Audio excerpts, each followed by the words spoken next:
Hey, it's Matt from Black Coal Woodworking. Welcome here. Today I'm making a honey dipper. It's about time I make one of these. Kind of fun. I'm starting out with a piece of pine that's roughly 1.5 by probably about an inch. It's not even square or rectangular.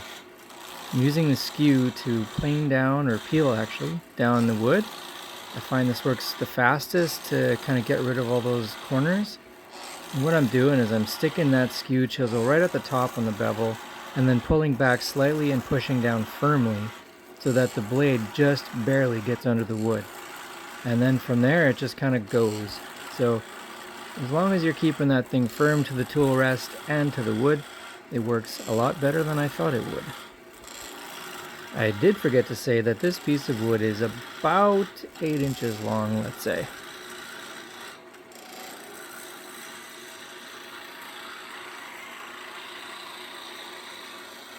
So after all that work with the skew, it's still not quite round, but that's okay. I wasn't intending to get it perfectly round, just get rid of the corners. So I'm using a 1/2 inch spindle gouge here, and that works really well to get it round. It's actually quite a smooth cut compared to the peel that I did. I know I could try and flatten it with the skew, but I'm not going to because I'm not that crazy. I have found though, if I point my spindle gouge into the grain like that, or into the cut, it gets an incredibly smooth finish, just like a skew. See? Butter smooth. You can see the transition there. I like it. So as you can tell, I've been practicing on making these little guys, and the first ones I made weren't quite the way I wanted, not quite long enough. But it makes a good template so I can figure out some spacing for these little grooves. I'm using a parting tool to create the grooves, as I found that's the easiest and it gives it pretty consistent spacing.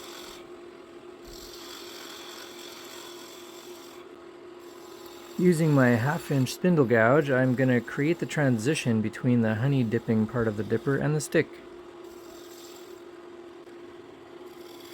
Now I've got to create some space so I can finish that transition. I found that rolling the tool over on its side and pushing straight into the side grain works really well. It cuts really clean. And with a spindle gouge, you should always try to cut downhill whenever possible. You typically get a really clean cut that way, and that's what I want, far less sanding.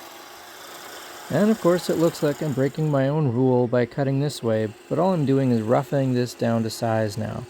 I'm trying to meet up with that transition and make it as smooth and quick as possible. This is about the fastest way I can do this without destroying the piece of wood, because I tried to do it with my skew again.